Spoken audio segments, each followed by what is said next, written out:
So, Berto, I thought we would answer some patron emails. What do you say? Let's do it. This is the Psychology in Seattle podcast. I'm your host, Dr. Kirk Honda. I'm a therapist, and I'm also a professor. My name is Umberto Castagna, and I manufacture Grogu-shaped masks. Masks? How do you say masks? Sam from South Dakota says, can you give some insight into how to bounce back from failure? I'm a first-year student in a master's counseling program. I just took my first exam, and I failed it. I feel like it's not normalized enough in our culture, making it very devastating when it happens. Failure can provide amazing moments of learning and growth, and I would love to hear your experience and thoughts on this. Also, Kaz from Connecticut, she wrote in, I recently failed one of my career exams. As someone who has gone through lots of school and is also a clinician, how do you deal with failure? What steps do you go through with either yourself or a client in order to accept and rise above failures? Berto, how do you rise above failures? Have you ever failed? Oh, yeah. Yes, indeed. So there's a couple sides to this. One side is we do live in a society, in a universe that is pretty unforgiving, and there's a big funnel, and it gets very, very narrow, and some people are at the very narrow part, but most people are not. And what I mean by that is, there's not a lot of famous actors, relatively speaking. There's 7 billion people in this world, and there's, the number of famous actors you can count in just a few hands. And there's not a lot of the top professor at this university, and there's not a lot of the Nobel laureates and stuff. So we do live in a society where at some point you will either jump through all the right hoops and eventually land in one of those very minuscule number of positions, be it an Olympian athlete or, again, a Nobel Prize winner or the top writer for something. But it's hard, and it requires dedication and luck and perseverance. And those people fail. And exactly. But then the flip side is that if you are an all or nothing person in that as soon as you fail, this is a disaster, it's fairly well a guarantee that you are going to struggle, because that's not how any of these people get to where they go. They fail constantly. They struggle day in and day out and have failure after failure after failure that they learn from and get better. I failed a ton. What's a critical failure, like a turning point failure? Okay, so when I was 32, I guess, I basically hit this point of maximum depression, and I was not aware. And so It's just before I met you. Yeah. And so I completely burnt out on my work, on my profession, and I spiraled out of control with the spending, and I almost basically ruined myself. And I was luckily able to pull out of that nosedive, but I could have looked at that and been like, oh, wow, I just almost ruined everything that I had built up, so I'm done, right? But luckily, I was, because I had some examples in my life of people that didn't manage to pull off the nosedive, including my father. I was, that's weird. Like, yeah, that if you had made some internal choices, you would have gone down a road just like your father. Exactly. And so, meaning that your career is over. Exactly. You're dependent on other people. Yeah, like I would have moved in back with my mom or something. Right. And the thing is, this is partially my brain, but a lot of it is also luck and circumstance. But I was able to say, no, I'm not going to do that, and I'm going to be okay. One of the big things that I had to be okay with is not be embarrassed. And this is so hard for a narcissist and for a high achiever, to not be embarrassed by the failure and the lack of accomplishment. Because we are like, it's one thing if you didn't get first place, that's already kind of, but like, what if you got last place? Right. Is that the end of your life? Like, what's going to happen? Yeah. So for me to just be like, oh my gosh, I just effed up my life. Like, what happened? And you know what I did, which I really think helped me, is I was very open about it. And I would tell my friends liberally, But that was a choice you made. Like your impulse was to not do that. Right. Because it was embarrassing. You made an internal choice based on what? Oh, it was this. My father was embarrassed. Oh. And my dad was a doctor. He was a psychiatrist, a child psychiatrist, which meant he was a medical doctor, had specialized in psychiatry, and then double specialized in child psychiatry. Very highly, way more educated than Practiced in New York City. In Columbia University. Then when he went to some Maimonides hospital there, it's like the guy was accomplished. And so when we moved back to Columbia, he was very highly respected within the family, kind of professionally at first, and just in the community. He's a doctor. He's like, everyone would defer to him. Yeah, how old was he? Like 30 years old? In his 30s, yeah. Yeah, 35, you're a doctor, you're in charge of things, you're at a hospital. So one of the things that I think happened to him is as he started struggling in life, he didn't want to just confront that, and it was sort of embarrassing to his community to be like, I'm failing here. So he withdrew from... So he would just kind of pretend nothing was wrong. And sort of pretend that it's anything kind of that seems bad was everyone else's fault. And he was still fine, and he had it all under control. How did he precisely lose his job? I'll never know all the details. I do know some of it, which is that he didn't see eye to eye with the administration, but I think there's probably more to it than that. He got fired for some... Yeah. And it wasn't one place, it was multiple places. Possibly for... substance, yeah, maybe prescription drug. Yeah, I also do now. This part I also know is also true. There were a lot of really unethical, shady things that would go on in a lot of those places, and he had worked in New York hospitals where the standards were probably a bit higher, and he was probably trying to hold it to a higher standard, and then he was probably uncompromising and not very, let's say, politically correct and diplomatic, and all these things. Anyways, a combination of factors. Who knows? But the key is because of his shame, and that. So he couldn't accept it within himself, let alone within his community. And B, you need to in order to move forward. Absolutely, he wouldn't accept help except on his terms, meaning lend me money. But if someone's like, hey, I have a job for and then he wouldn't take a job that was beneath him, which was every job. Yeah, I saw that, and I saw the destruction of his career and essentially our life, because then the reason I moved to this country is because we no longer had money. Oh, I didn't know that. I had to move with my mom because... I thought your mom wanted you to move. Well, my mom wanted it, but my dad would have never wanted that. Never would have allowed it. Never. And I didn't know that. He really saw that was the better choice for me. And he did love me and wanted to do what was right for me. But he couldn't house you anymore. I mean, I was housed at my grandma's house. That part was okay, but we had no money. The house was falling into disrepair massively. Roof collapsed in my grandparents' room. They had to move out of that room. It was never fixed. Oh my God. Stuff like that. And we had So you just kind of closed the door on that room and... Yeah.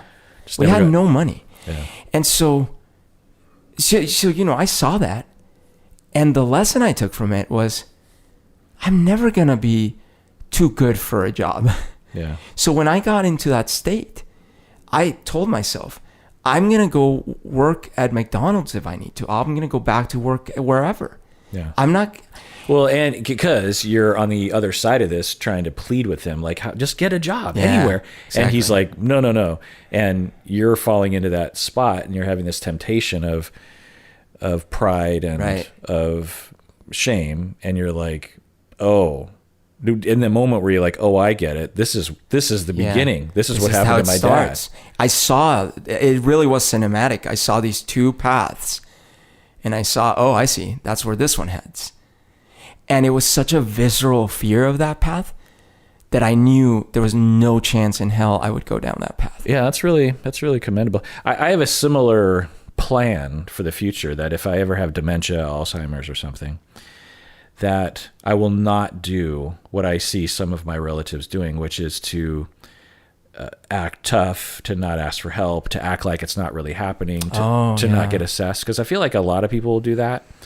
They'll start noticing memory problems and cognitive problems, and they just sort of Denial. kind of denial, but also like make jokes about it, but not really do anything about it. Yeah.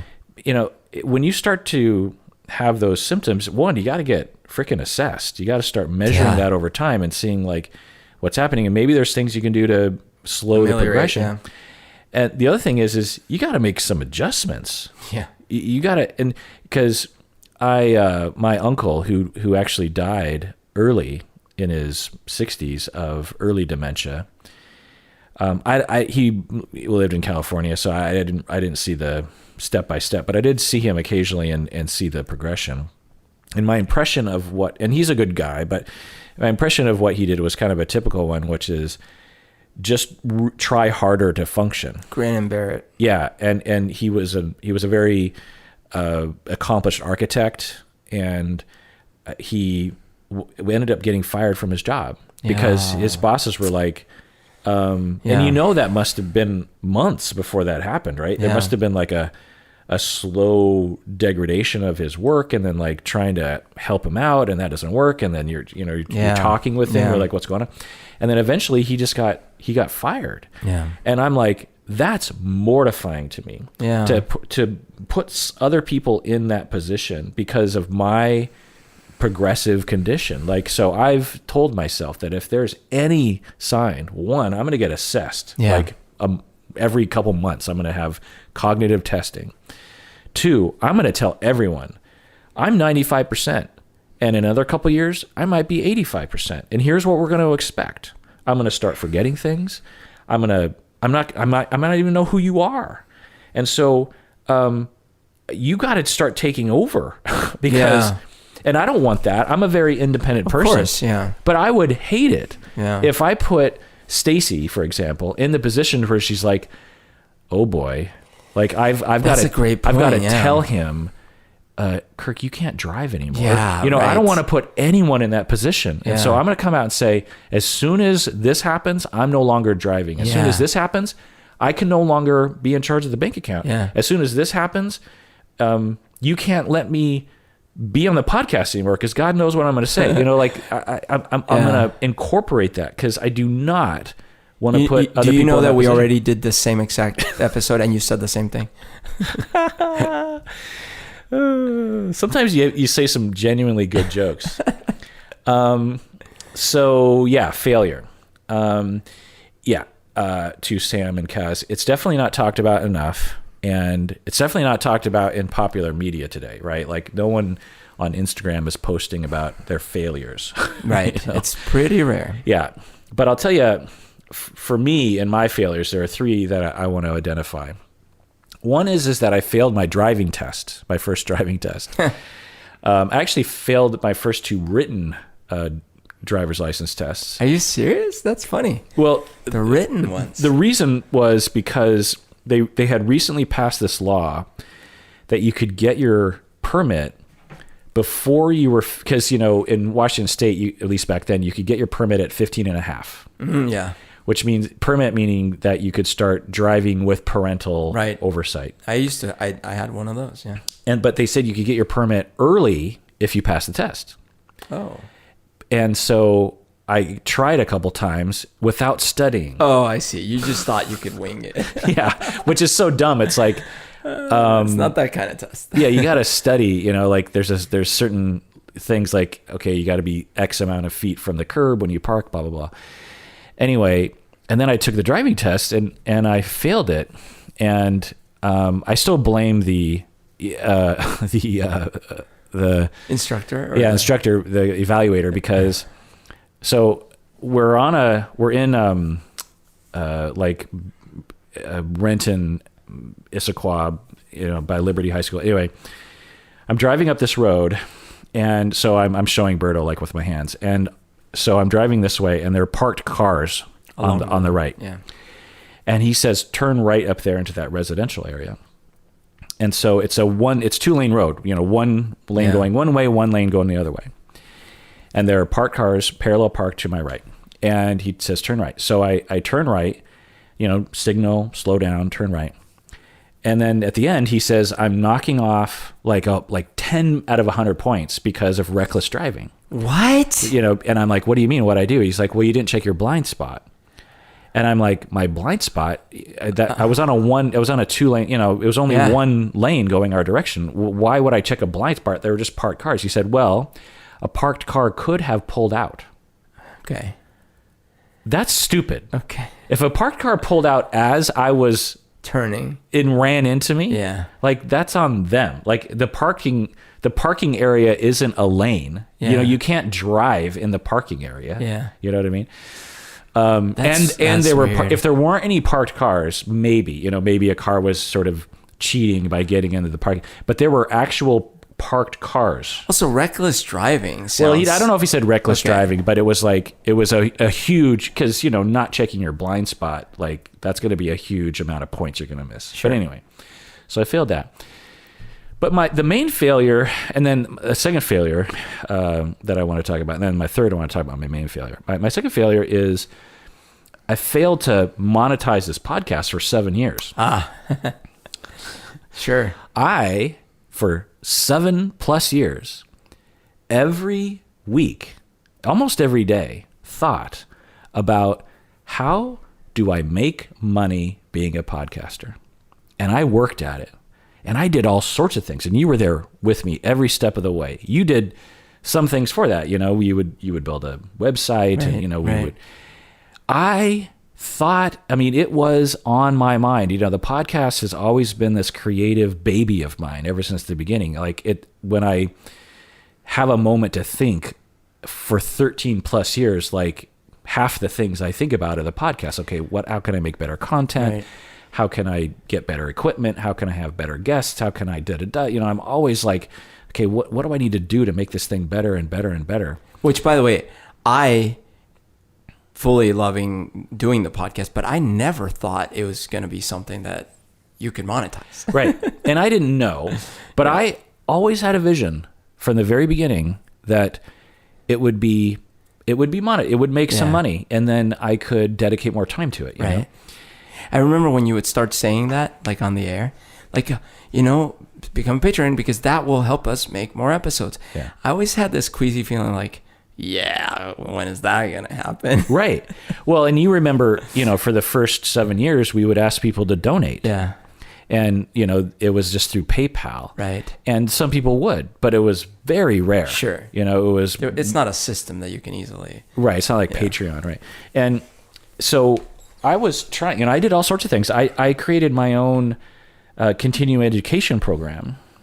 Oh, I remember that. Yeah. I tried to make our episodes into continuing ed credits for clinicians, and that hardly anyone signed up for it.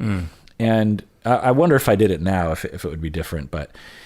And before anyone gets their hopes up, I probably won't ever do it, because it is a royal pain in the butt for a lot of reasons. It would make total sense for the clinicians out there to listen, particularly to the highly clinical episodes, to get continuing ed credits from it. But well, actually, if anyone out there knows how to streamline that, you can take a percentage if you can manage that for us. So contact me if you know it, because you got to get certified. You have to send certificates. It's an official thing, right? That's recognized by the state. You provide these certificates to the state and say, I did X amount of hours in continuing ed. Anyway, but imagine 7 years of your life, every week, almost every day, thinking, how do I tweak that?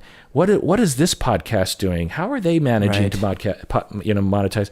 How do I get a sponsor? Ooh, someone emailed. Just day after day after day of failure and failure and failure and failure and so you failure. gave up, right? 7 years, and there was no guarantee. If you told me, well, you're failing now, but it'll work one day, then that would help, right? Who would tell you that? There was no indication it was ever going to turn a corner, because in the vast majority of podcasts, they never managed to monetize much. You know what I mean? And so, and you can imagine by the 7th year of me showing up to record, like, as I always told you, I'm like, I'm not doing this for the money. I just like doing it. Right. And I did too. But the quality of the podcast monetization, mainly through Patreon, it wasn't a very high quality podcast. It was very random. Very because ad hoc. I was working, Yeah. 2.5 jobs. Totally. As a professor, as a therapist, a supervisor in a band, I was doing all these other things. I couldn't justify the time. No. And so anyway, but I stuck with it, and I just kept at it and kept honing my skills and kept tweaking this and trying this and innovating that and experimenting with this. A big part of our success in the past year has been me doing these reaction videos. And that was just one of 1,000 experiments. little innovations. Like, let's try this. Let's try that. The continuing ed innovation. And that's important to understand that, yes, it seems like luck, like, oh, you luck. But it's what they say, right? It's the luck. When luck is when preparation meets the opportunity. In other words, you were in the process of trying so many different things. Yeah. That's one of the ones you tried. Yeah. Another way for me anyway, is luck is, trying 1,000 things and 2 of them worked. Yeah, exactly. It's like, I don't know if that's You're a lucky. venture capitalist. Yeah. And so, I just said, one, I like it. So even if I fail for the rest of my life, that's okay. But I don't want to fail. I want it to work. And I believe. And I think it was that. It's just, I believe. And that belief kept me going to innovate. The belief wasn't like, I believe I don't need to innovate. Yeah. Right. It was, I believe that I will figure out. I'll discover the key. I'll find the magic door into Moria, and we'll make it through.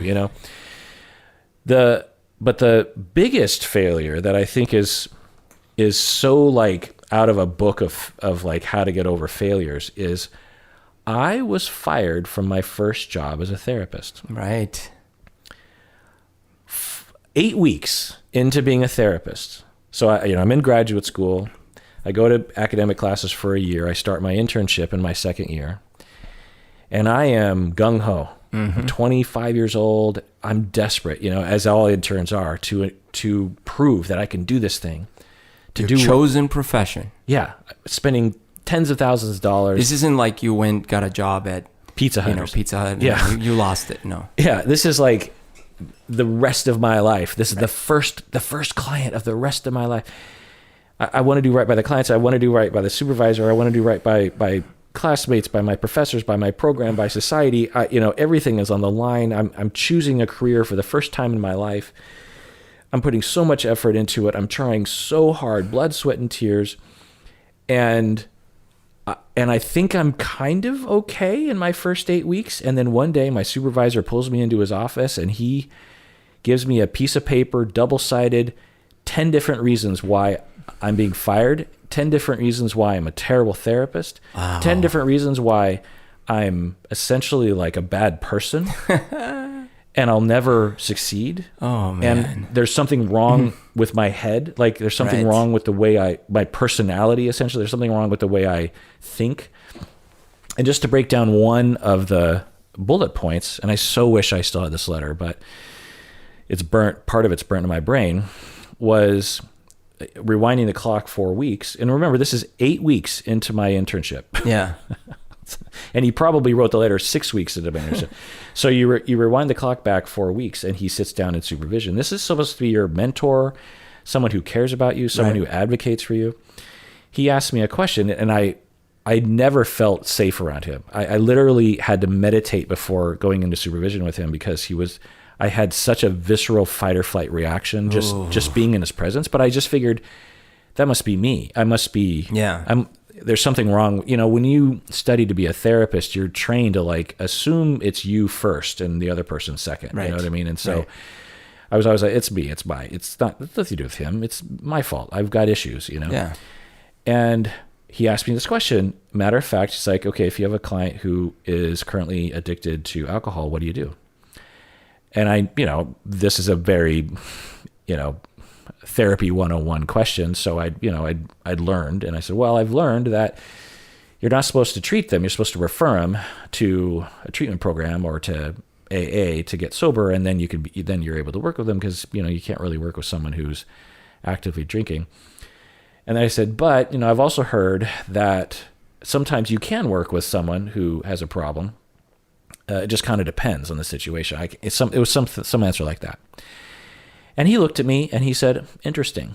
And he didn't say anything. Really? And I just thought, well, it must have been a good enough answer. This is your guide and mentor. This is my supervisor. Yeah. This is someone who's supposed to tell me what to do. Yeah. The first line of, no, you're doing it wrong. You know what I mean? And so I give him my answer. He says nothing. He doesn't say good or bad. I didn't know I could ask him. Did he say the word interesting? Something along those lines. It was just like a non-committal response. Curious. Yeah. And I just thought, well, I guess that's fine, And one of the paragraphs in this letter firing me was, Kirk Honda has an unethical approach to working with people with substance abuse because he'll work with them even though they're still using. This intern who answered one question from me. Yeah. 2 weeks into his thing. And basically parroted what I was taught, Is unethical. How am I supposed to know? I just started, if I don't know something, dumb. You're supposed to tell me. Right. That's why I'm here. I'm a student. Gosh.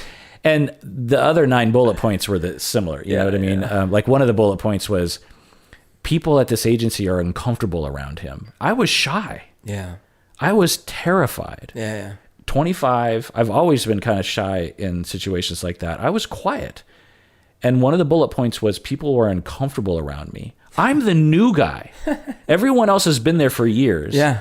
And they're all uncomfortable around me because I'm quiet. But I'm the new guy. Right. And I'm shy. So how is that my fault? It's your fault. Yeah. Anyway. My God. But I'm fired. And he, of anyone, there's probably like just 2 other people, other professors, but really him. You could make it a good argument. I'm guessing I would have thought this time. He would be the only person on this planet who would be able to say if I'm a good therapist or a bad therapist. Right. Because in classes I can write a paper, but right. He saw me do the work. He supervised me with actual clients, and right away said no. In these 10 all-encompassing reasons, you are done. Yeah. And I asked him, shaking. I'm literally like shaking. Oh my God. I feel so bad for little Kirk. Terror, just just shaking. And I asked him, I said, well, I have clients this afternoon. Can I say goodbye to them? He said, no, get your stuff and leave. Oh my God. It's as if you had like an extramarital affair with all his wives or something. Yeah. Like, here's the thing I don't get. Why did he hate you? Well, it's only speculative. I don't even want to get into why I think he hated me, but I think I know you told me that you shot him on accident with a gun, but I think as soon as he met me, he decided he was going to figure out a way. Because to get those 10 bullet points, it takes a number of weeks. So it's a personality clash underneath the surface. No, it was prejudice. I don't even want to get into what it was about, but I'll tell you what though, this is the reason you didn't go into psychology. This is when you gave up, right? Right. And by the way, 20 years later, this was just, I don't know, a few years ago. I guess it's probably like 7 years ago. I ran into him at a conference. No. He was actually teaching a class. He was still in the field? He still is today. Wow. I'm pretty sure. Anyway. And I went to his class, and then after the class, I went up to him, and I actually got a friend of mine to support me. And actually, it was a supervisee of mine anyway. And we went up to him and I said, can I talk? And I told him the gist of what happened. And he claimed he didn't remember me. And this would have been maybe 18 years later or something. But he said, what year was it? And I said, it was 95, something like that, 96. And he says, you would have been my first supervisee. And he says, I had recently graduated myself. I had no idea what I was doing, he said. Oh, wow. But he also claims he doesn't remember me. how do you not remember Your first supervisee? You know what I mean? It wasn't like he had thousands of supervisees. That's probably a defense. Yeah, right. And then he also said that the agency had a ton of chaos at the time. Like people were getting fired and people were quitting like left and right. I don't doubt that, but it doesn't justify it. You don't treat people like that. No. And it was between him and me because I didn't know anyone else. I mean, it's been 8 weeks. I don't know anybody else that works there. The reason I don't doubt the thing about the chaos is because I have, of course, you know, in your case, this was like the defining moment at the very start of your career. Right. And so that's even crazier. But I had sort of a similar situation that happened to me. So remember, I just said that, hey, I had this period of time where I was super depressed, and I basically kind of ruined my career and my situation, right? But then I was clawing my way back. And I go back for the first time to a full-time job in my field. And I'm, you know, like super excited. And I start, and the first month I keep hearing from my boss what an amazing job I'm doing. He keeps saying, hey, I wish I could clone you. Like, we need more of you. It's like amazing, you know? So you're back in it. I'm back in. Second month, same thing. Then in the third month, I'm called into a meeting with my boss and his peer. And I'm like, oh, that's interesting. And I sit down, and his peer proceeds to tell me something very similar. He doesn't have a printed out 10 reasons why, but he tells me that no one on the team likes me, that I have caused complete chaos or whatever, and that that this is a severe problem, and that we have to get HR involved, and we're going to have to do this round table where everyone's going to tell me what problems they have with me, and I'm going to have to like listen and not be defensive and all these things. So it's personal. Kind of sounds personal. And professional, like both. Yeah, all encompassing. Right, that was what it was for me. It wasn't just professional, it was personal too. Now in my case, which is kind of weird, I will say almost worse that he wasn't telling me I was fired. Because it's one thing to be like, hey, no one likes you and you're causing disruptions, we're going to have to let you go. It's like, no one likes you, you're causing disruptions, so we're going to sit you in the middle of a thing and tell you all our problems with you. Well, so was the assumption to give you a chance to change, or just because we want to blast you? No, it was because they didn't want to fire me. Oh, okay. So in one hand, it's why better, didn't they want to fire you? I couldn't figure it out. It's like, if you hate me this much, like the only thing I can think of is that they worried about Pablo Escobar. No, yeah, exactly. Great joke. See, I like when you make funny jokes about it. But the only thing I could figure is that they weren't really telling all of the story, and that not everyone on the team actually had it in for me. Oh, right. Right? Well, did they have a sit down? No. Here's what happened. So it's probably like just him. No, I know that there was a couple others, but here's the problem. The team was absolutely in complete chaos. That I can vouch for. But I sat there, and like you, I was trembling inside. I was like feeling horrible, but I did my best to not get defensive and take it all in. I took some notes and I said, okay. And so then I left there, like internally crying. I was, but I was like, okay, I'm going to have to deal with this. And I started asking that same day, the next day, when is this meeting? When is this meeting? When is this meeting? Even though a big part of you was like, I don't want anything to do with this. That's the last thing on earth. But I thought, well, I actually would rather, in a way, let's hear it out. What did I actually do? Because that was part of it. I was like, your team is a complete chaos, and you're blaming me, the new guy? Just like the same kind of thing. Yeah. And so I kept asking for it. Never happened. It never happened. And eventually... But because you were open, they couldn't complain. Because he's open to hearing about it. So. And it just never happened. It's like saying, give me the lie detector test. Give me the lie detector. Eventually they're like, well, I guess we don't need the funny thing is, like, knowing what I know now, it's like, that would have been such a bullying situation. Yeah. Like, I wonder if at some point someone in HR was like, excuse me, that like opens us up to a huge lawsuit. Yeah. Anyways, it never happened. I unfortunately stayed on that team Well, for too long, but you gotta justify your bullet points if it's official like that. Yeah.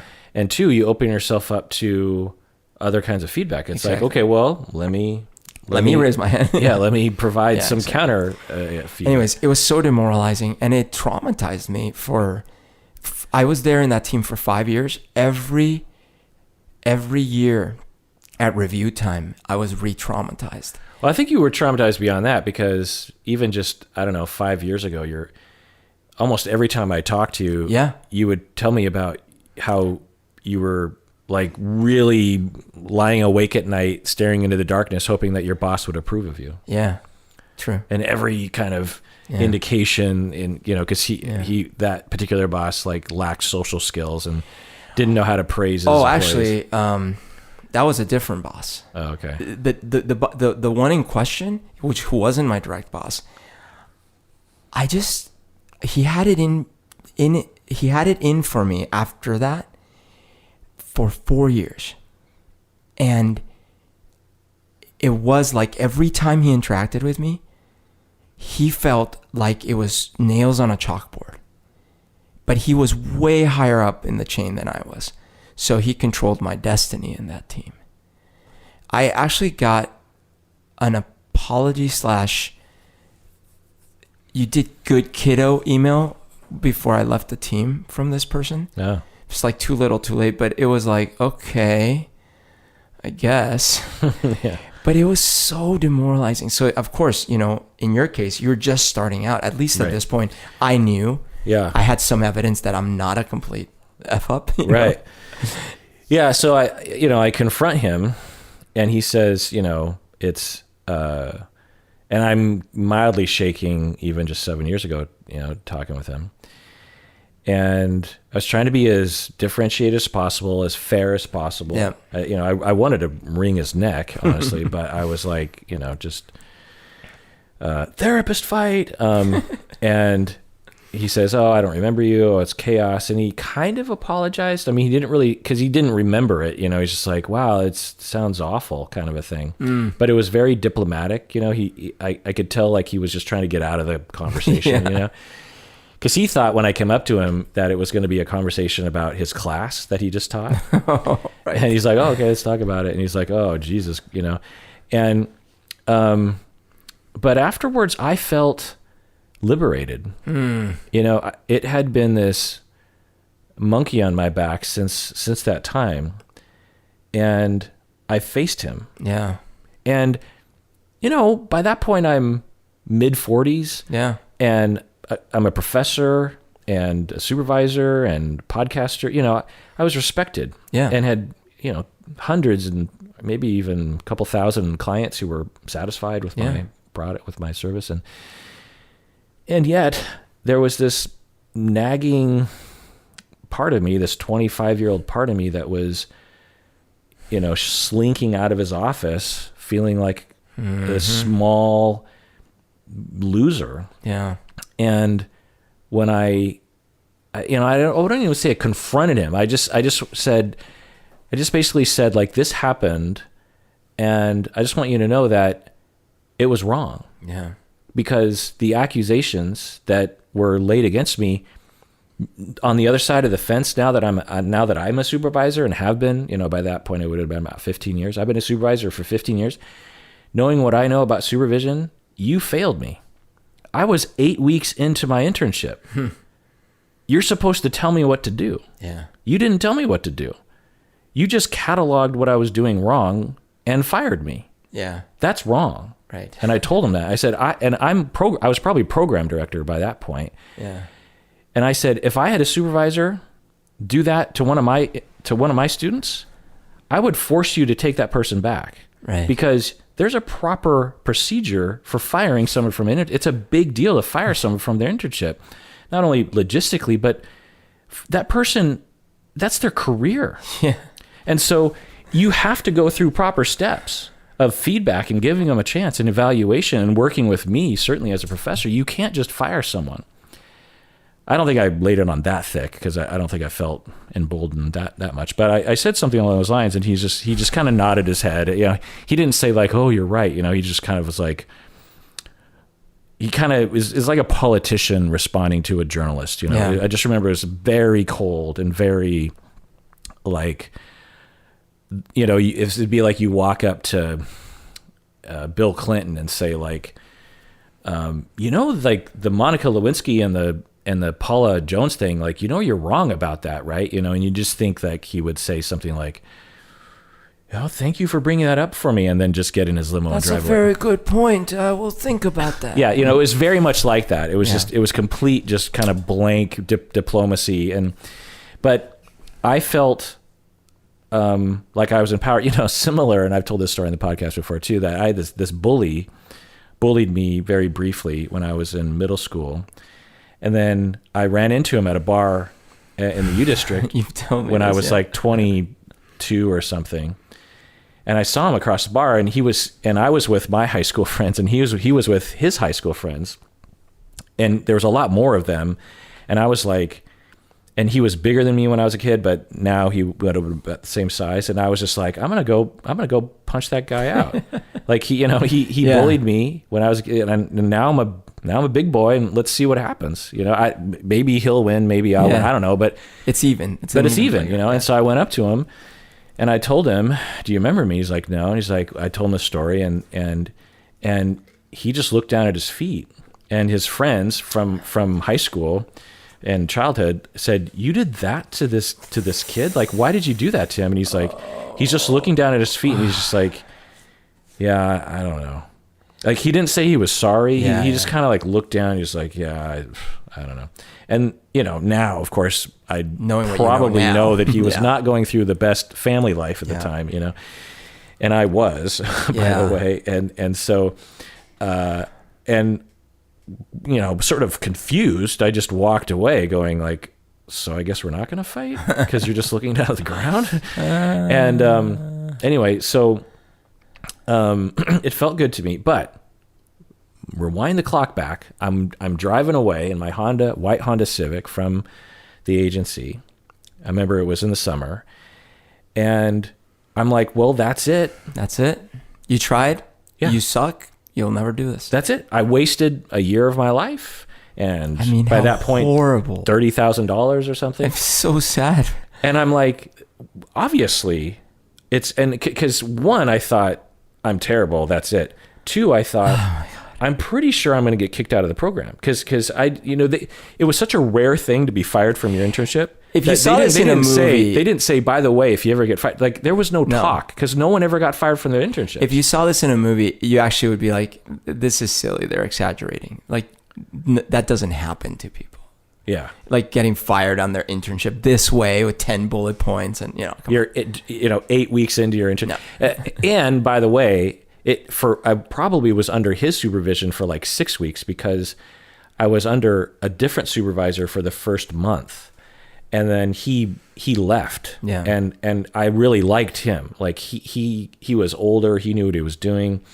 And I was transferred to this other guy, basically because it's like, shit, we don't have anyone to supervise this guy, so let's give him to the new guy, you know.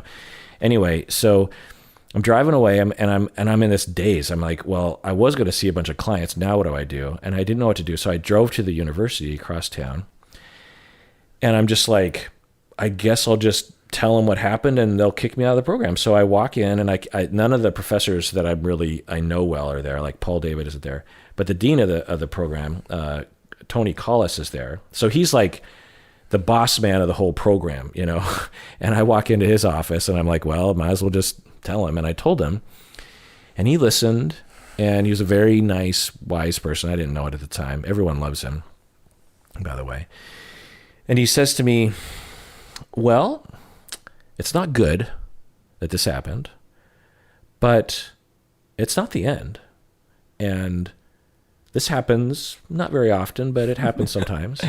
And so, you know, if you're up for it, you just look around, get a different internship, and maybe it'll work. Maybe there'll be a better match between supervisor and supervisee, and maybe everything will be fine. But I'll tell you, if you get fired from your second internship, then you're probably done. Yeah. And I was like, wait, I get a second chance? But then I thought, but why? I'm a loser. Right. I'm was unfit. just told by someone who's an authority, apparently. Yeah. Yeah. I'm unfit. But he, I don't know exactly what he said, but I think he must have said something encouraging, like, no, you're just, don't take it to heart. These things happen sometimes. It might not be an indication of who you are. Probably isn't. I remember getting this feeling like there's a possibility that the guy didn't know what he was talking about. Like I remember that being in the air. Like, really? And I must have gone to some other people and Paul David in particular, who was my advisor, and he probably picked me up. I get an internship almost right away, Federal Way Family Services, and Amy Cam was my supervisor. Had a wonderful relationship with her. She was like a big sister to me and a mentor, and was very caring and never made me feel unsafe and never threatened to fire me and never made me feel like I was a bad therapist. In fact, it was the opposite. She made me feel like I was like really good right from the start.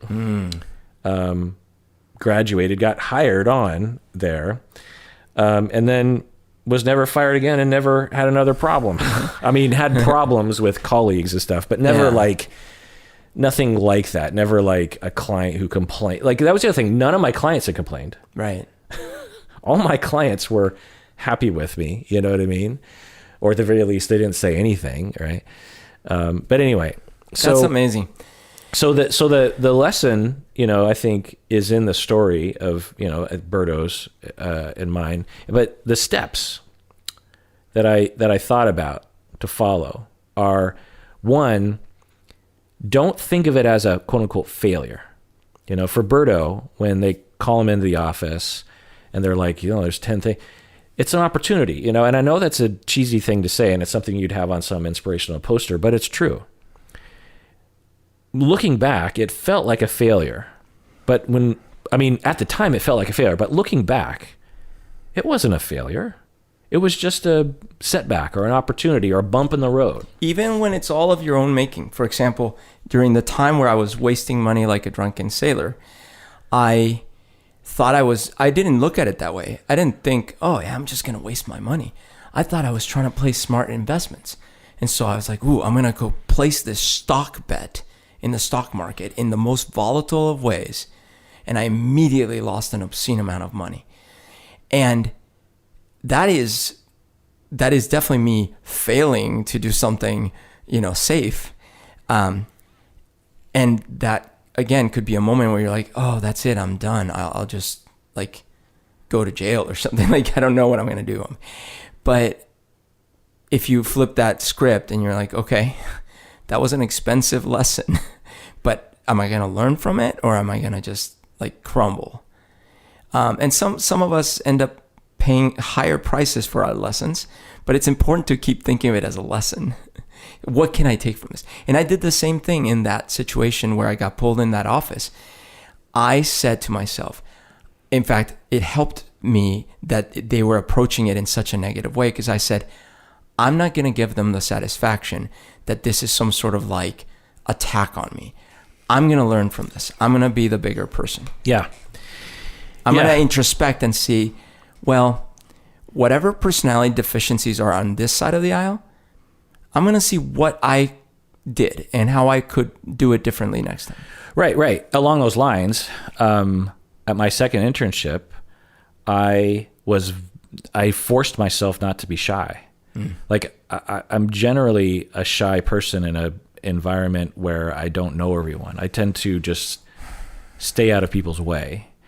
And at this second internship, I was like, well, that was one of the bullet points. It wasn't like they didn't say I was shy. They said that I made people uncomfortable. Right.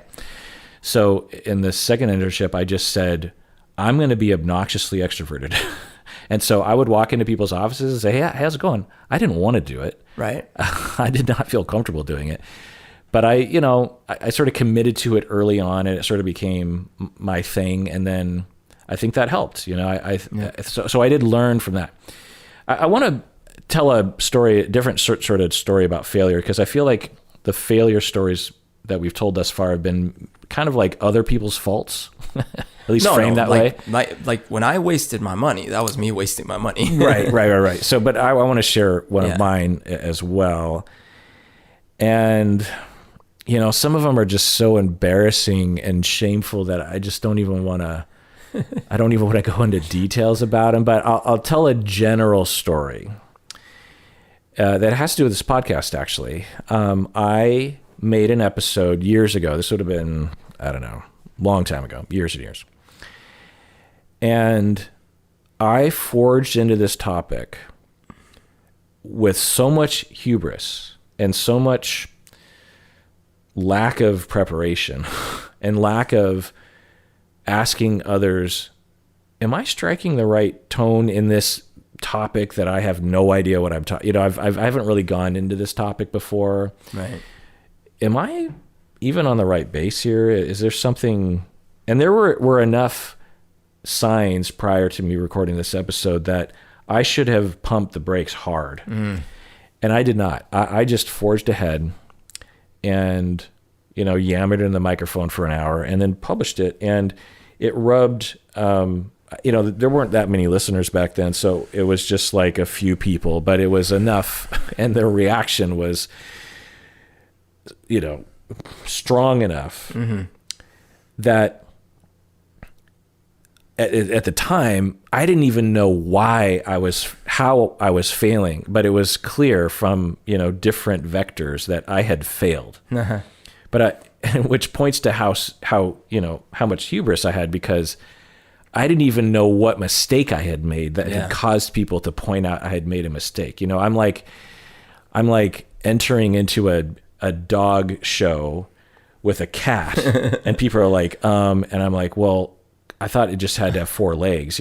I'm just so in the dark that I don't even know what's happening. And, confusion and mistakes are one thing, but like harming other people with my words. Sure. And hurting other people and misrepresenting other people was another accusation. It was just a absolute failure, and on so many levels, and has to do absolutely with my personality of assumption and hubris and slight narcissism. And that was an absolute failure. And so the steps that I went through in that moment was, at first I was highly defensive. I was like, you don't know what you're talking about. You're overreacting. I didn't say that, but in my head, I'm like, come on, like, let it go. Yeah. Minimizing it. Like, I'm right. You're crazy. But but that was my first reaction. And I feel like I often have that reaction at first, if it's really severe kind of feedback. And I consider it almost kind of like this inevitable step that I go through. But then I reach that Y in the road, like Berto was talking about, where it's like, okay, I can continue to go down this road and maybe even win, you know what I mean? Because I have power and I'm, but I saw what was down that road, which was like probably repeating this problem and repeating this same set of procedural problems for me as a podcaster. Whereas I saw this other road, which was much harder to kind of accept at the time, which was accepting I did something wrong and apologizing and being public about it on the podcast. Right. And just fully admitting, even though there's a part of me that's like, well, I mean, I don't know if we go that far. Yeah. But, why do I have to include that? It's like, I failed and I clearly did something wrong. And here are the 5 things, and here are the 10 things that led me down that road that I need to change about myself.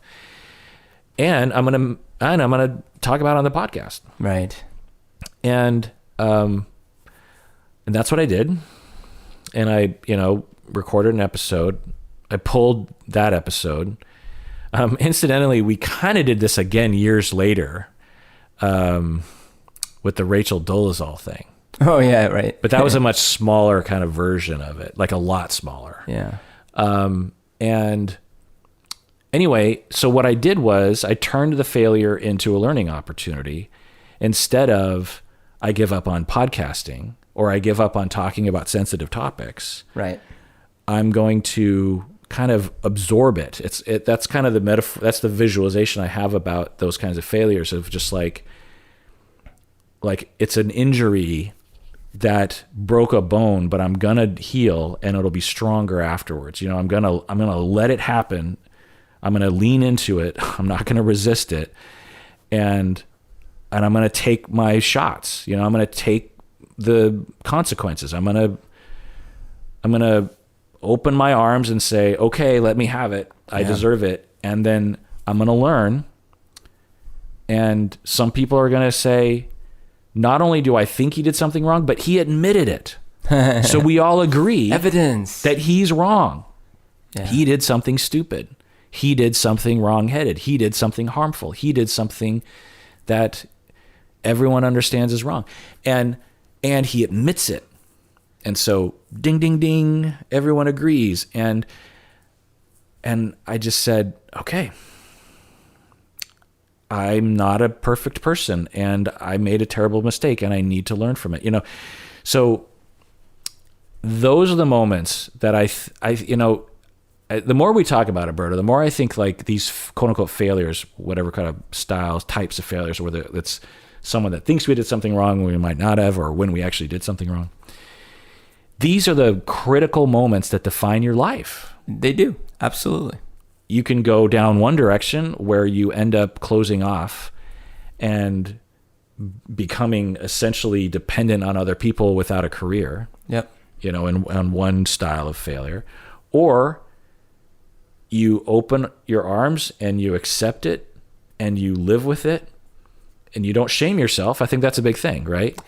And it's hard because, okay, as an example of failures that are not even originally your fault, but they are a failure. So as an example of me acting out in behaviors that were crossing boundaries, personal boundaries with females as a result of trauma when I was little, right? Well, okay, so that wasn't my fault initially, right? But that is another one of those whys in the road that when I start learning from others that, hey, wait, maybe I'm crossing boundaries here, I could double down and say, well, that's just me, or hey, that's not my fault, or whatever, right? They're just sensitive. They're just sensitive. Or literally I could say like, yeah, I know it's bad, but hey, what am I going to do? I was traumatized, right? But there is a why in the road, and, it's hard, but like in my case, I had to be like, okay, maybe what I think is normal isn't, or what I think is okay isn't. And you don't, you're not necessarily, there's going to be people that don't accept you after you admit something like that. Like when you're like, hey, I admitted that I was wrong. I'm sure you lost some listeners. Yeah. But that's okay. Because you have to come out on the other side still wagging a tail. Yeah. And I think in our case, whatever the mistake was, it was your fault, it wasn't your fault, whatever. The question is, look, are you going to live to fight another day with a better plan, like with an improved plan? Or are you going to crumble? Or are you going to go down the same path with a bad plan? Right. And, those are the little choices that end up being big choices. Right. I guess it's a three-way crossroad, which is I'm going to dig in and get defensive and hide away and act like it didn't happen. Or 2, I'm going to grow from it. Or 3, I'm going to crumble and give up. It is, in fact, like using the gambling stuff, since I was talking about losing money. Yeah, imagine you are in that gambling, you're at the tables in Vegas, and you just put down like half your money, right? And you just lost it. So what do? Do you put the other half? Do you take that and learn from it, or do you give up, donate your half, and then go live on the streets or something? Like, it's like, well, I don't know if I like that analogy, because the best choice is to walk away. Well, but that is statistically, mathematically, the choice of walking away is you learning from that moment and being like, okay, I should probably not gamble half my money. I probably shouldn't gamble at all. Well, as a gambler myself, as you know, the best way to earn money at gambling is to not gamble. To be but there is a big difference between. I get your point. I put $1 on a table, and if I win, I win. If I lose, I lose. I put half my life savings and I lose it, should I put the second half of my life savings? Right. To try to recoup what I already made a bad mistake about. You're committed to the analogy. So I am. I'm with you. So I now have a Y in the road. I could commit to the analogy further, or I could. So my 2, 3, and 4. So number 1 is don't think of it as a failure. Think of it as an opportunity. Number 2 is define success yourself. What is success? Is success never being fired at your internship jobs, or is success eventually succeeding? Like you get to define success. Other people will define it for you, but you don't they'll try to, but you don't have to. Number 3 is it worth it regardless of success? So are you, like for me to become a therapist at the time, I believed that it was my purpose, even though I hadn't really done it much yet. I knew enough about it to think, I think this was my purpose. So is it worth it to overcome the bumps in the road? If I knew what I knew today, at the age of 25, if I would have gone to myself like, dude, this is what eventually is going to happen.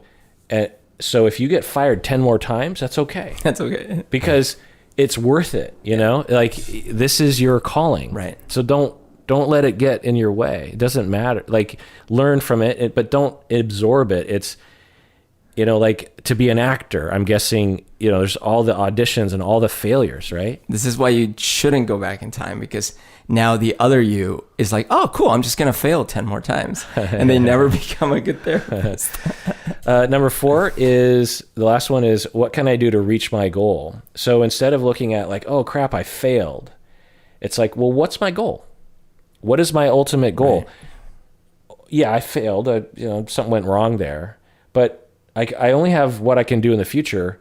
What can I do to achieve my goal? Because what I think what people do is like, like for me, when I was driving away from the agency, I'm like, I failed, I'm done. This means I'm done. Yeah. But that wasn't true. What it meant was, do you still have a goal of being a therapist? I was like, yeah. Okay, well, what do you need to do?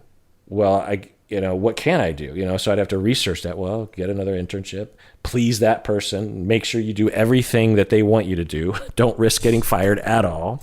Graduate, get a license, Yeah.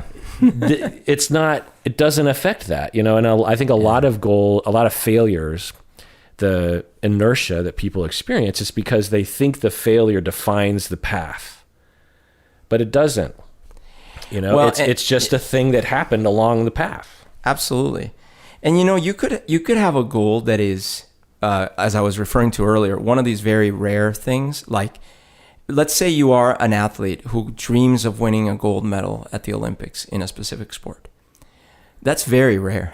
Very few people in history accomplish that kind of goal, right? So the odds are not in your favor, let's say. Even if you're a great, fantastic athlete, they're just not in your favor.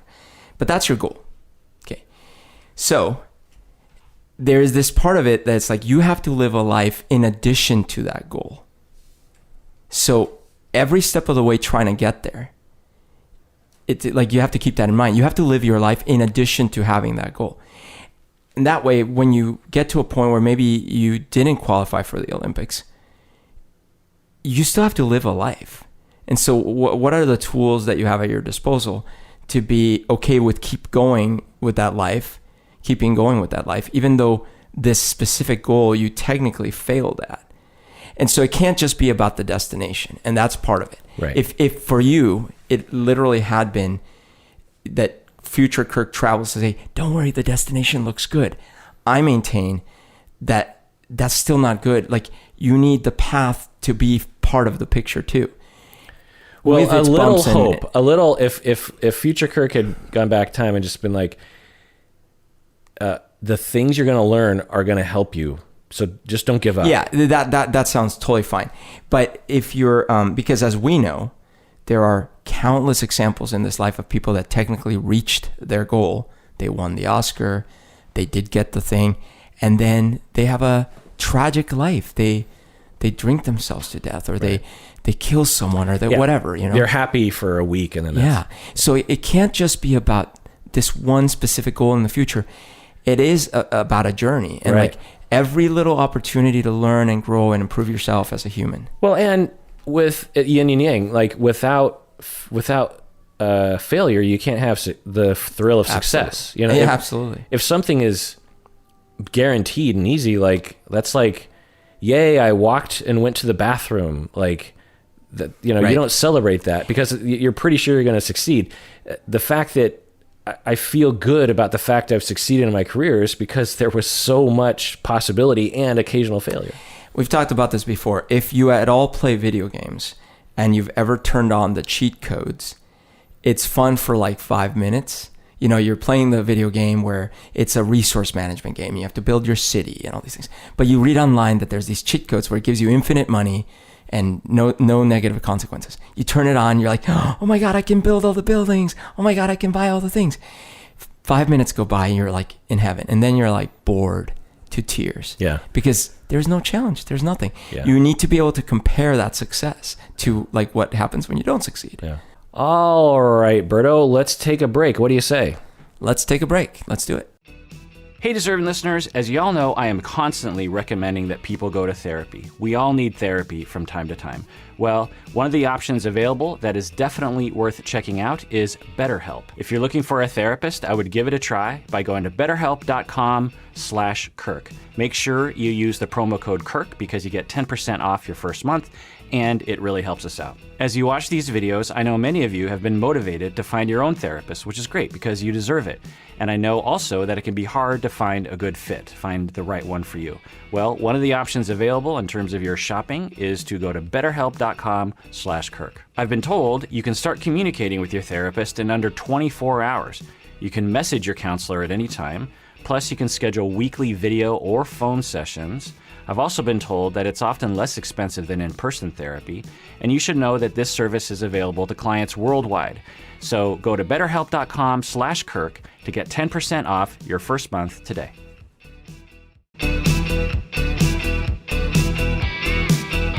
All right, we're back from the break. Let's do an OPP. OPP. An old patron praise for those patrons who have been around since December of 2018. Oh my goodness. We got Riyadh from Toronto. We have Matej from Slovenia. Slovenia. We have Chelsea from God knows where. We have Reinhold from Pennsylvania. Nice. We have Nick from God knows where. We have Stephanie A lot of God knows where. from Florida. I believe I've communicated with Stephanie. Okay. We have Am from God knows where. We have Susan from God knows where. We have Tara who's an upper tier patron from Mississippi? No, Michigan. Michigan. Okay. And Tara, I absolutely have communicated with Tara because, of course, we've talked about the Detroit Lions, me and Tara. And Tara, if you're listening right now, Seahawks, Lions, both not doing great. So we feel each other's pain. And Carla from BE. BE. Is that Belgium? oh yeah. Probably Belgium, right? Belgium. BE country code into the internet. It gives me Belgium. Yay. So thank you to all y'all for being patrons and for being patrons for so long. So what's Belarus? Is that BL? Let me look it up. Country code. Belarus is 2-letter country code. Belarus. BY. Oh. Which Never. is weird. Yeah. Would you like to know all the B's? We have Borneo. We have Bahamas, which is BS. We got Bahrain, which is BH. We got Bangladesh, which is BD. That makes sense. Got Barbados, which is BB. That's kind of fun. BB. Belarus, BY. Belgium, BE. Belize, BZ. Well, That let's makes see. sense. So Benin, what do you think that one is? Benin is a country? Or Benin? I'm not sure. Oh, I didn't even know. BN. BJ. BJ? Come on. Bermuda. BA. Oh no, BM. BM. Baton. BT? Is there BT? Okay. Bolivia. BO. Bonaire. BR? BQ. BQ. I think what they do with the smaller places, like like find some other letter. they're just like, Just throwing it because Bolivia, it's a big place, so it gets BO. But you got Bonaire, you got BQ. Bosnia and Herzegovina, Herzegovina. HZ. BA, Botswana. Wait, BA wasn't taken already? That's weird. I guess that. Botswana, BW. Bouvet Island or Bouvet Island. BV. Brazil. BR. British. I don't know. Brunei. BU. BN. Oh. Bulgaria. BU. BG. What? Burkina Faso. BF. Yeah. Burundi. I think we're out of BY. No, BX. BI. Yeah. That was fun. Listener Roxana from Texas says, I'm confused about how I'm supposed to take it when someone asks, have you always lived in the States? When did your family move here to America from Mexico? I usually am uncomfortable right away when they ask these questions because of the way I'm being asked, opposed to a more friendly approach of where are you from? I was bullied for my brown skin as a kid. Am I being triggered by these questions? What is the proper way to react and respond? Berto, what do you think? Well, it's interesting because I would have thought that where are you from would be more I know in your face, but different it's more strokes open-ended for different because folks. I think for her, she's saying, well, I could say Texas Oh, I see. instead of Where have are you you always from? have you Okay. always lived in the States? So I guess because I was not, in fact, born in this country, and because I did come from Colombia at a later age, 15, I've never personally been bothered by the question. And I also because I'm an extrovert, I like to talk about myself, and a narcissist, I like to talk about myself. So I appreciate the question because then I'm like, well, let me tell you my life story.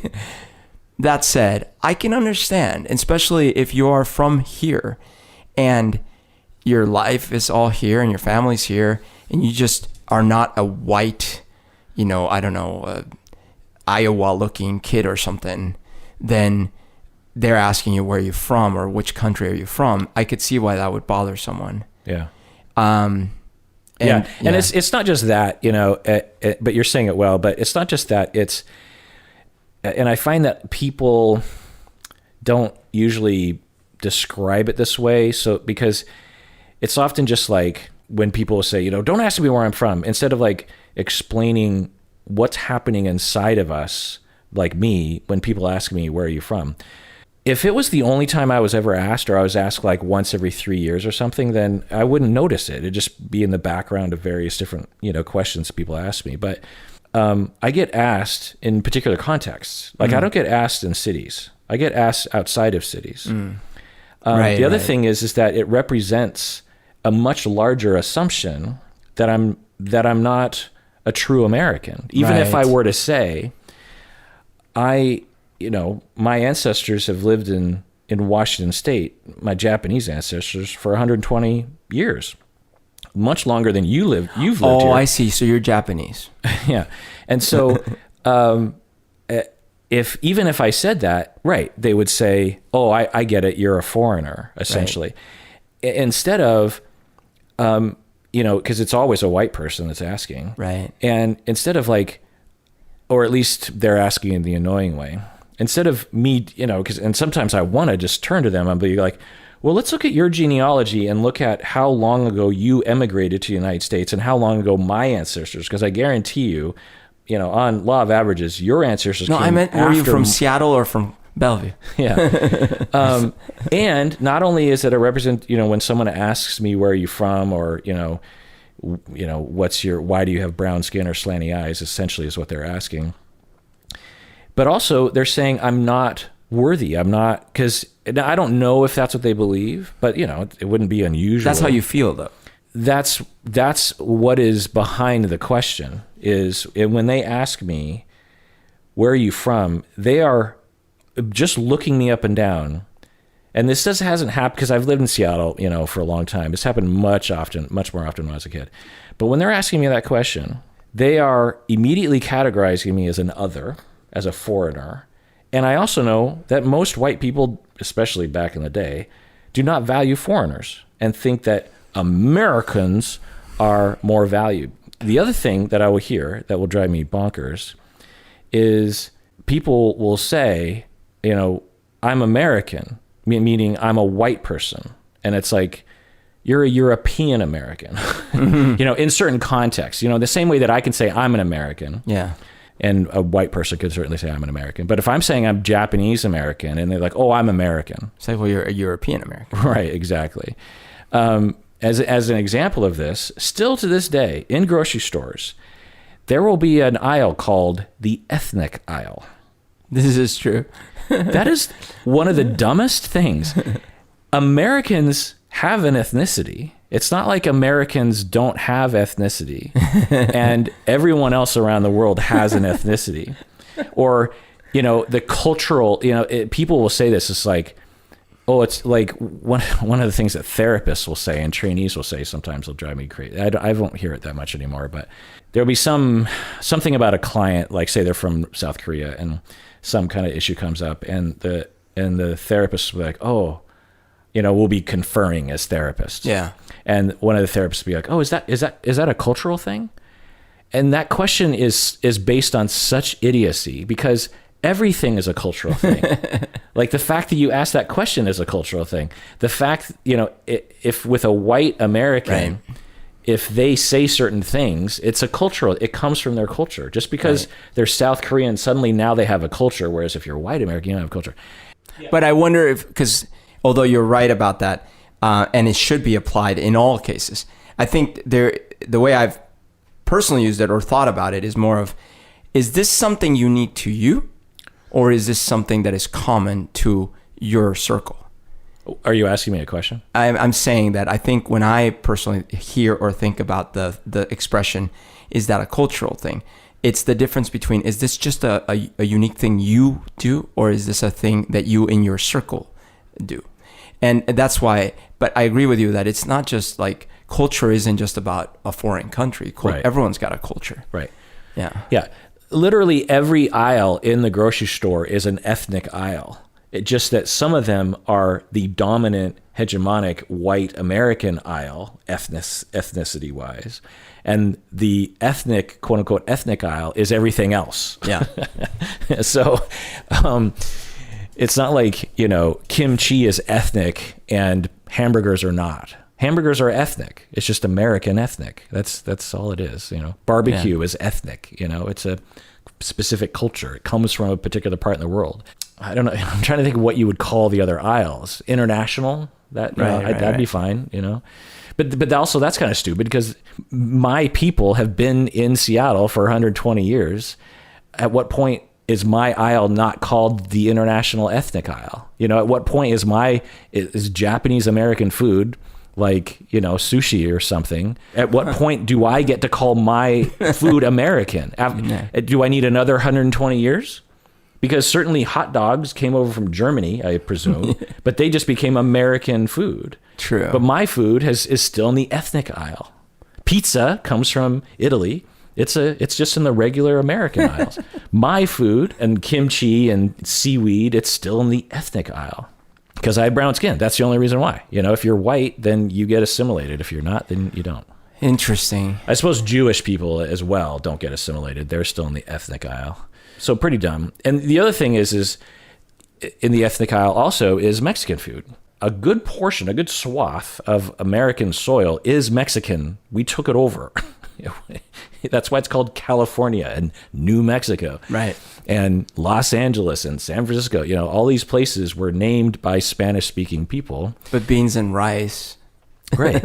And so it's like Mexican food. No, it's Californian food. You know what I mean? Yeah. Anyway. So now, what are you supposed to say? So Berto, let's role play.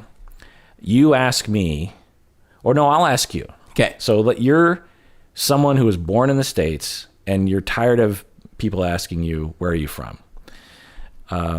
And you're at a work party and there's some randos and you're starting to talk. And then I walk up to you and I say, oh, so your name's Umberto. Oh, where are you from? Oh, so I was born in the hospital in Everett. I don't know. Do you know Everett well? Everett, Washington? Yeah. Yeah. No. But where are you from? Like, where are your Oh. parents from? Oh yeah, like, well, I mean, we lived close to the hospital, if that's what you mean. Or no, or you're meaning where they had sex? Is that what you're asking? You're right. They actually had sex in Canada. Okay, let's. And I'm gonna. It's great, Let's do another one. Oh, so you work in accounting. Where are you from? Well, I'm from here, from the accounting office. No, I mean, I'm from the United States. Do you mean like ethnically? Are you asking? Yeah. Where are you from? Where's your people from? So again, like, I'm from the United States. My parents are from the United States. My grandparents are from the United States. But I guess you're asking like in like Well, you don't have to get 300 hostile. years ago. Like, are you like angry? No, but see, my people are angry people. Oh, we're in the ethnic aisle, pal. Clean up on ethnic aisle. I mean, to me, you can't win. If because people ask me this, like, what am I supposed to say? And to me, it's like you can't win, because if you're polite, even in the slightest, they win. And if you're assertive and you try to address the question in any kind of assertive way, then you're an a-hole. I can see that. It's a little hard for me to relate, because again, I have always immediately understood. And you also grew up in the dominant culture. Yeah, that's you true. were of Bogota. That's no true. one questioned your Bogota. That's true. Imagine your entire life. Yeah. Everyone around you Yeah. going, who's that guy? What's he doing? Yeah. And just like, oh, he speaks Spanish? That's weird. Like, we thought he would Yeah. Just everywhere you go. I guess I'll tell you the part that is relatable is the whole Pablo Escobar thing, where Right. for the first maybe 20 years I was here, everyone I would meet, Oh, you're Colombian. Pablo Escobar, cocaine. and oftentimes it's like Uncle Pablo, like they would literally say like, is your Uncle Pablo Escobar? Yeah. Someone who's essentially like the Hitler of Bogota and Medellin, like exactly. someone who killed and killed and It killed. was funny the first 200 times. Because you would even say stories that even teachers would say. Oh yeah, no, that one was actually abusive, and I didn't know because I'm a dumb teenager. I'm sitting there in his class. I was the best student in his class, and for some reason he felt that entitled him to constantly make fun of Colombia and me being a Colombian. Yeah. And Well, he felt that way because everyone felt that way because America's a fucking racist country. That's why. it was crazy, actually. Like, he would No just... one said anything, right? No. If you reported him, they'd say, well, he's a And funny guy. part of the reason I didn't even recognize it as abusive in the moment. I just thought, hey, Yeah. this is how he's bonding with me. That happened to me all the time. As a Japanese, as an Asian person, this happened all the time. People would do stuff, and I just thought, well, yeah, I just play along, because what else am I going to do? And what's weird is, it's funny. I was in a classroom with Chinese, Japanese, Thai? yeah, like there were at least 4 different ancestral genetics in there. I don't know whose parents were from what, but there was definitely a mix. But I was the only Latino. And so I think I was literally the minority in that situation. And in the, late 80s, early 90s, it was this huge story about Colombia was a huge story about, Yeah. So how did you feel by the 201st time when people would say that? No, I definitely, first of all, as I started processing, because when you're in it, you don't really think about it, but as I started processing just how horrific that whole situation was to the country and to me and my family and everything, I really started to resent how everyone would glorify this monster, and how that was the joke. But honestly, I would never challenge it. I think even to this day, if someone makes the joke, I'm like, yeah. But how do you? I'm your happy clown. How do you feel when they say it? Well, I no longer, I hate it. Like I'm like, wow, it sucks. That's the legacy. Why does it bother you? Because I think, it is, you are right that it's like saying, like you meet someone who is German. It's like, Hitler. Oh, where's your little mustache, huh? Yeah. Like, seriously. It's like this guy killed nowhere near as many as Hitler, but certainly killed thousands and thousands, responsible for near destruction of the whole country, responsible for so much damage across the world from his products, right? Yeah, I mean, I don't know about you, but to me, it would deny 99.9% of those from Colombia who are wonderful people, Exactly, who yeah. didn't kill people, who didn't deal drugs, and Yep. who might have even been victims, Yeah. And it's like the one person that you think of. And I get it. Like, it's like people are just trying to relate, right? They're just like, I just met you. I'm just trying to relate. So, like, if you did challenge, like, look, I'm sure that a lot of them would apologize and say, oh, you're right. I'm sorry. I was just trying to, that's the only thing I know. Sorry. I know that and coffee. Right, exactly. And when, and people inevitably will email in whenever I talk about this and say, like, I didn't know that asking someone, I'm just genuinely curious. And totally, if you're coming from a celebratory place, fine, but we can't know that. If you're the one person that's actually coming from a non-racist place, we can't know that. Plus, you're highlighting the fact that we're different. Yeah. Imagine you have a prosthetic, foot, and every single fucker comes up to you and says, "How are you doing? What's up with your foot?" Just imagine, like, you just be like, can't I just fit in half a second? Do you have to focus on that every time? Like, I'm a human being first. I unfortunately made this mistake just 2 days ago. There were two people at my house that came over to look, because I'm going to get my carpet replaced with hardwood floors. And they were looking at the floors. And one of them had a cast on one of his legs. Not a cast, one of those plastic kind of... so it's not a full cast. It's just more of the... Like a brace brace thing. And I just casually said, "Oh, what happened to your leg?" I'm just trying to be empathetic. But I hadn't seen, because he says, "Oh, yeah, no, I lost toes a long time." And then I noticed that he didn't have toes. And he must get this question all the time. And he's got to say, "Yeah, my foot doesn't have toes." And I felt so lame. But yeah, I was just trying to be like, what happened to your leg? Right. And so the empathetic stance and awareness is, before you point out something, and someone particularly that you just met, just think for half a second, ask yourself the question, how many people have asked them this question already? It's a similar empathy for, we talked about this not too long ago, an attractive woman walking down the street. We talked about this, how it's like people will say, well, she's just really attractive. She has a beautiful smile and a beautiful dress, and I just want to pick her up. I want to not pick her up, but I want to lift her spirits by complimenting her. And it's like, how many dudes said that as she was just trying to casually walk from her home to the store and back? She just wants to do that. And 30 dudes are commenting about her dress and implying that they're checking her out sexually, maybe. You know what I mean? Eventually, it just becomes like, it's not a fun compliment anymore. And to me, it's not a curiosity about my heritage because you want to celebrate me. It's just like, that's all you see of me. A white person walks down the street, and you see the white majority sees like a full person with hopes and dreams. I walk down the street and you see an Asian dude. That's all you see. A guy walks down the street with a prosthetic foot. You just see a guy with a prosthetic. That's all a black guy walks through a white neighborhood. It's a black guy. That's all you see.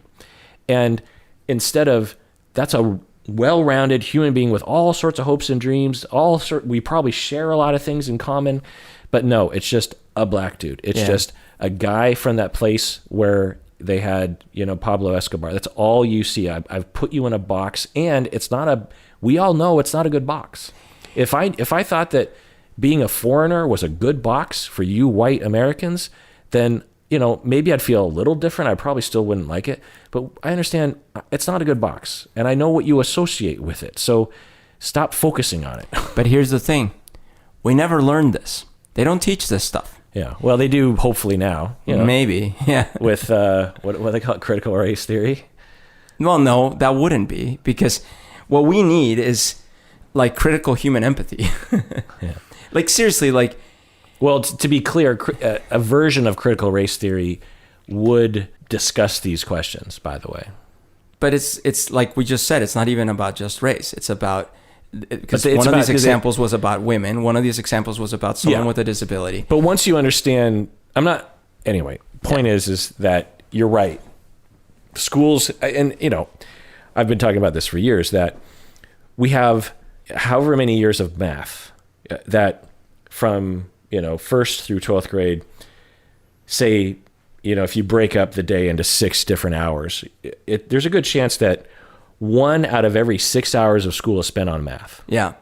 And God bless, you and me both in college contemplated wanting to be a math major. Yep. We both love math. I ruled calculus, man. Yeah. Like it clicked with me. Yeah. I didn't have to think about it hard. It was fun. I slept through I was like runner up to like most likely to sleep through class, and calculus was first or second period, and I definitely slept through that, and it clicked with me. I just loved math. And yet I do not think of all the things we need to be teaching children and teenagers, 1/6 of the time should be spent on math and you spend so little time No time. Yeah. on mental health and psychology and racism and sexism and internalized these issues, ableism, classism, materialism. Imagine if at least once a week, but let's just say once a week, one class a week where you're learning how to interact with other people. Yeah. You're learning how to interact just on a casual basis. How do you interact when you actually want to be in a friendship? How do you interact when you want to be in a romantic relationship? And how do you educate it? How do you frame the education process such that the teenagers will even listen to you? I think the reason that some people are being brainwashed right now into thinking that something is being taught called critical race theory and that this is terrible is because it is being framed on purpose as a totally different thing. Right. But it's a straw man. The conservatives are framing it as teaching people that white people are bad. Yeah, exactly. And it's like, no. And what we're saying is that none of us taught us, other than parents' ad hoc lessons, none of us were systemically taught how to be human beings in a society with empathy and with love and compassion and safety. Yeah. And, again, whenever we talk about this, inevitably someone will email and say, I'm a high school teacher, I'm doing it, and I applaud you, but it's not enough. And maybe you're doing enough, but as a whole. Well, and then I'm actually also bringing it up in apology for all of us, because fine, so maybe now someone is teaching it. None of us learned any of this. Yeah. So if you're talking about anyone my age, if they're doing these behaviors the right way, it's because of maybe they got lucky with their parents, or maybe they just randomly, their brain clicked that way. Otherwise, we were not bred this way. Well, 2 things need to happen, and this is for me, because, I wasn't taught a lot of these things, was 1, someone has to point it out to me. Yeah. And 2, I have to listen. And What? And both of those things have to happen. So 1, we got to speak up. Yeah. And 2, y'all got to listen, including, and that's how I've grown, like, I asked a friend of mine what tribe she was in. She said she was Native American. It's like, oh, what tribe? Because I thought that's what you're supposed to ask. Because I always heard that as just like there's always the question I would hear other people ask. Right. Oh, I'm Native American. Oh, what tribe? Oh, I'm Navajo. And I asked my friend this question, and as just a knee-jerk reaction, and she said, actually, I don't like that question. I don't answer it. And I was like, oh. And so ever since then, I don't ask that question anymore. Yeah, because I don't know what I'll say. I'll just be like, oh, interesting, or. Oh, and I think that's part of the solution here too is, and it's the same thing with the whole cancel culture thing. What also has to be safe, it's got to be safe for us to ask stupid, offensive questions because we didn't know. Yeah. And it's okay for you to tell me, actually, that hurts my feelings, or that's actually not okay. And then I learn from that. Yeah. I won't even go into it because I don't want to trigger people, but I've learned my lesson a number of times on that front in my life. Yeah. And in fact, anyway, next email. Sam from South Dakota. Oh, sorry. But I'll throw myself under the bus. So I showed up to a club one time, many, many years ago.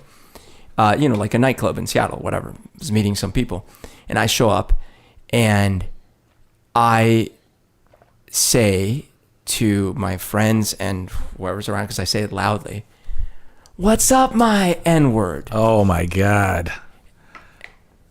And What year would this have been? I was in my 20s a long time ago.